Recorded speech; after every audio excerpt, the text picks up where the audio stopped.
Welcome to the debate. Today, we are tearing apart a very specific, very provocative claim found in the video overview, Best Prompt Patterns Material, the 5 structural patterns of LLM mastery. And the claim is this: most people don't have a prompting problem. They have a thinking problem. It's a bit of a punch in the gut, isn't it? I mean, we spent the last 2 years blaming the models, blaming the hallucinations, the, generic corporate speak, the robotic tone. And here comes this analysis saying, essentially, no, the machine is fine. You just don't know what you want. Exactly. It frames the issue not as a technological failure, but as a systems failure on the part of the user. And, well, that brings us to the core conflict we really need to resolve today. To fix this thinking problem, the material proposes 5 structural patterns. But as I've analyzed them, I see 2 completely contradictory philosophies at play here. So I'll be taking the side of control and constraint. And I'll be arguing for reasoning and iteration. Right? So my position, the case for architectural control, is the belief that variance is the enemy. To get predictable professional results, you have to lock down roles, lock down formats, and strictly define what the model is not allowed to do. You have to tell it how to think before it generates a single token. Yeah, and I completely disagree with that framing. If you rely solely on rigid constraints, you just end up with constrained generic output. So I'm arguing for cognitive scaffolding. The real leverage of these models isn't in their ability to follow rigid rules. It's in their ability to reason. You solve the thinking problem not by putting the AI in a straitjacket, but by forcing it to show its work, to iterate, and to critique itself. Well, let's get into the weeds then. I want to start with that concept of systems failure because I think it proves my point immediately. When a user logs in and types something vague, like write me a marketing plan or help me grow my business, what is actually happening under the hood? They're asking the model to predict the next most likely token based on the entire internet. Correct. They are engaging in a high entropy activity. They are effectively rolling the dice.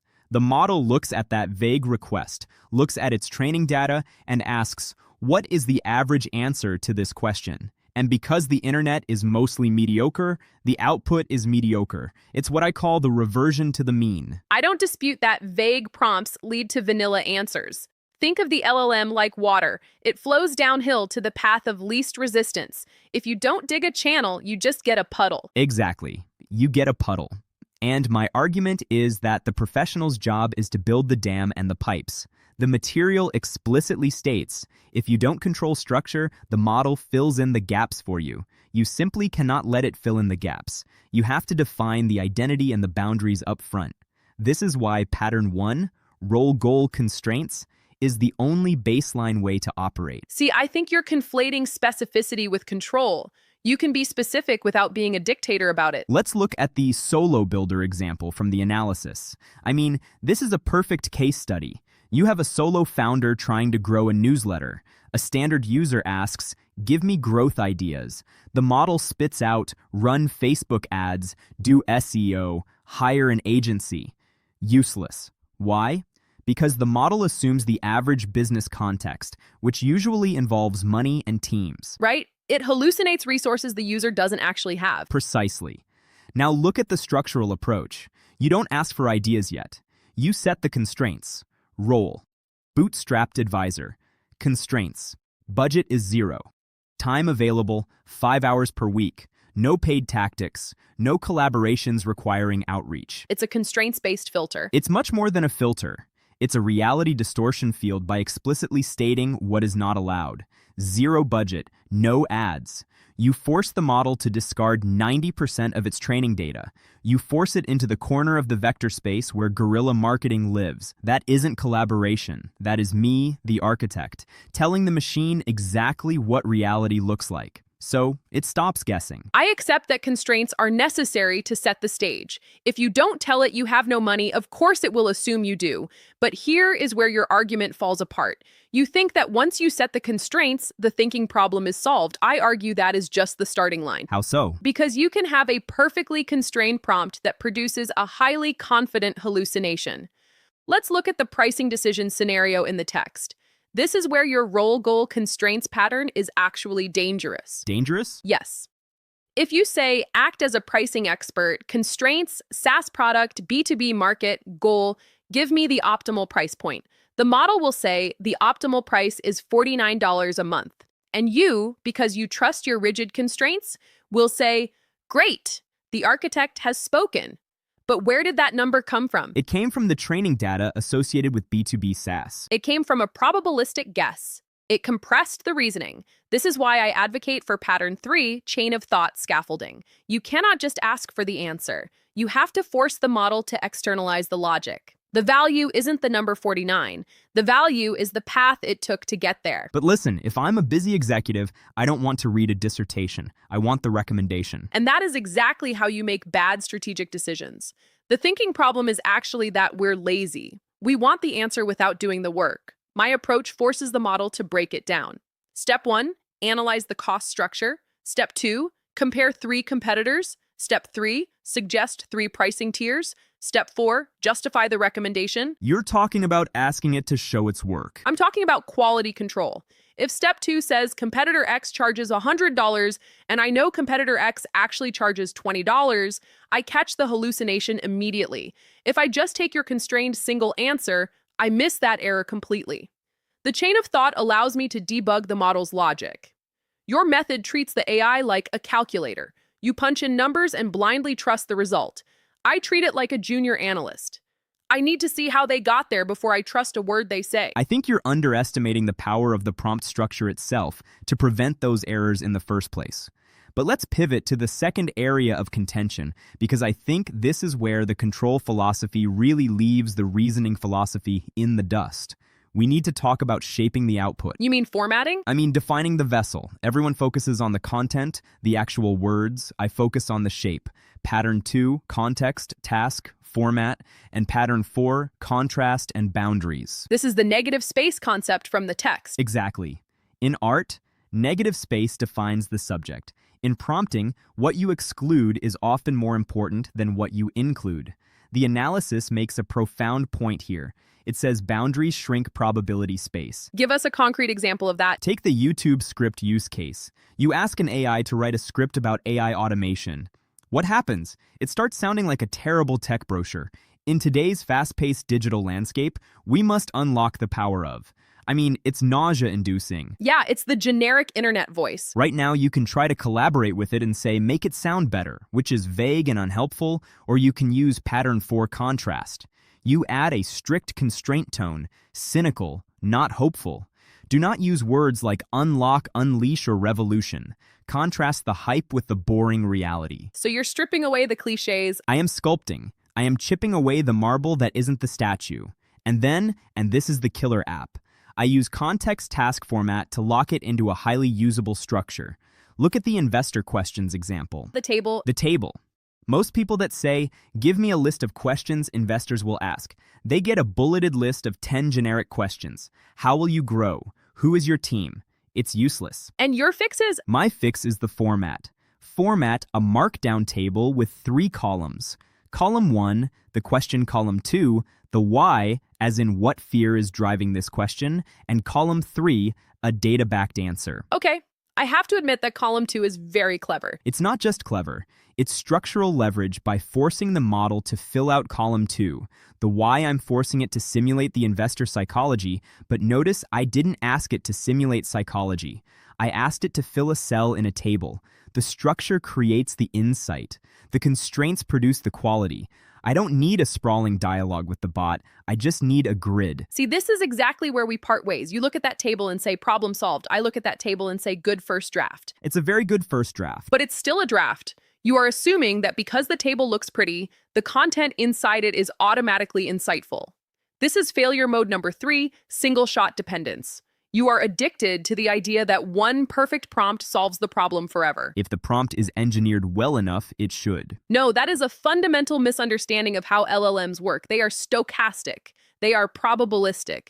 Even with your perfect columns, the model might populate column 3 with a total cliche. A perfectly formatted table of garbage is still garbage. You cannot format your way out of a shallow thought process. So what is your solution then? To sit there and chat with it for an hour? My solution is pattern 5, the iterative refinement loop. You take that table you love so much and you feed it right back into the model. You say, "Great table, now act as a skeptic." Score each of these answers on a scale of 1 to 10 based on how convincing they are to a series ABC.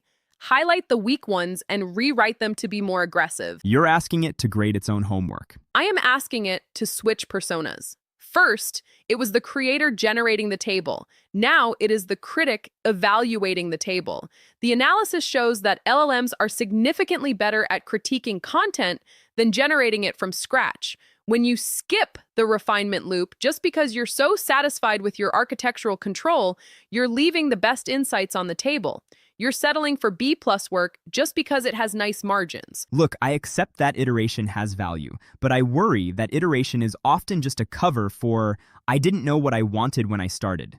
If you have to iterate 10 times, you didn't design the system well. Or the problem is complex enough that it actually requires 10 layers of thought. You're trying to optimize for speed. I'm optimizing for depth. Let's talk about that optimization because this brings us to the third core disagreement, the definition of leverage. Efficiency versus quality. I see it as system design versus conversation. To me, leverage is creating an asset. A prompt should be a reusable machine. If I spend 20 minutes crafting a perfect role goal constraints format prompt for my newsletter, I can use that every single week. I paste the topic, run the script, and get a 90% ready draft. That is leverage. That is scaling myself. And if the market shifts, if the topic requires nuance, your machine just keeps punching out the exact same shape. Then I update the machine, but I don't start from scratch every time. The material heavily warrants against failure mode. Number 1, over-verbose prompts.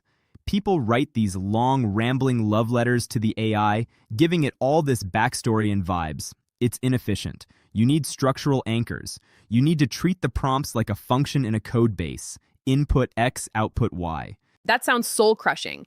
And frankly, it limits the potential of what you can actually build. I believe true leverage is collaboration. Collaboration implies equality. I am the user. It is the tool. It's an intelligence. Look at the offer design example in the material. Let's say you're launching a new consulting service. You don't know what the constraints are yet because you haven't figured out the offer.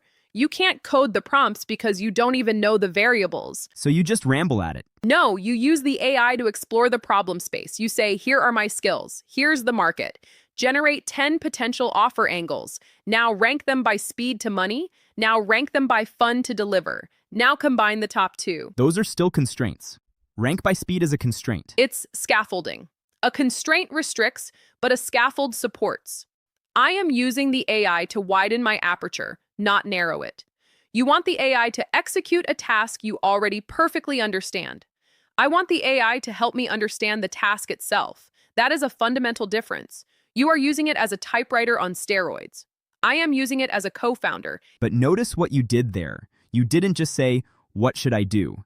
You gave it a process. Generate, then rank, then combine. That is structure. It's structure applied to reasoning.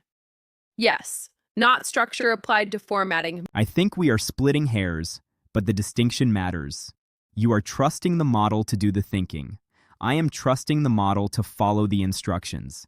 And my fear with your approach is that it feels productive because there's a lot of texts flying back and forth. But are you actually getting to the result faster? Maybe not. Better? Absolutely. The thinking problem isn't solved by speed. It's solved by clarity. And sometimes clarity requires friction. It requires the model pushing back. And I would argue clarity requires boundaries. If I don't set the boundaries, the model wanders. And a wandering model is a massive waste of computing power. Let's look at one final example from the text that I think bridges this gap. The screening interview prompt. Yes, the virtual assistant hiring scenario. The user needs to hire a VA. The standard prompt is, "Write me some interview questions." Which yields garbage like, "What is your greatest weakness?" Right. Now, your approach, the structural approach, would be to define the context and format. Context. Solo founder, format, question plus good answer rubric. Exactly. Column 1, the question. Column 2, what a bad answer looks like. Column 3, what a great answer looks like. This is effective, but why is it effective? It's effective because you're forcing the model to simulate the interview. By asking for what a great answer looks like, you are forcing the model to reason through the qualities of a good candidate. But I'm doing it via a rigid format constraint. I'm not asking it to sit and ponder candidates. I'm asking it to fill a box. The box forces the thinking. The box induces the thinking, I'll grant you that. But if the model fills that box with a generic great answer equals hard worker, your format has failed. You still need the refinement loop to come in and say, this rubric is too generic. Rewrite it for a candidate who is obsessive about details. Fair enough, but without the box, you have nothing to refine. And without the refinement, you just have a box full of platitudes. I think we are circling the truth here, which is that both are probably necessary, depending on the stakes. But we need to give our listeners a clear path forward. We've dissected the 5 patterns: row goal constraints, context task format, chain of thought, contrast and boundaries, and the refinement loop. The complete toolbox for solving the thinking problem. From where I sit, the lesson from the material is clear. The thinking problem is a lack of definition. Users are lazy. They want the AI to read their minds. The only way to win is to stop being a user and start being an architect. You must define the role. You must set the goal, and you must, above all, set the constraints. If you are not telling the model what it is not allowed to do, you are not prompting, you are just hoping. That's a compelling closing argument for control. But I'll offer the counter-narrative. The thinking problem isn't just about definition. It's about depth.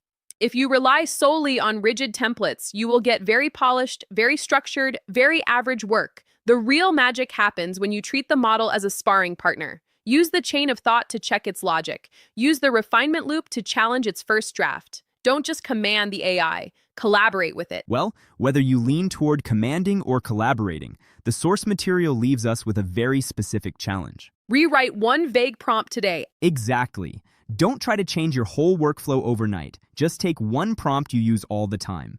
Maybe it's writing an email, summarizing a meeting, or brainstorming ideas, and apply these structures. Add a role, add a negative constraint, or my personal favorite, add a critique step at the end. Literally just ask it, what is missing from this answer? Stop asking the model to figure it out. Start telling it how to think. And once it thinks, force it to think again. We'll see you in the next debate. Iteration is everything. Goodbye.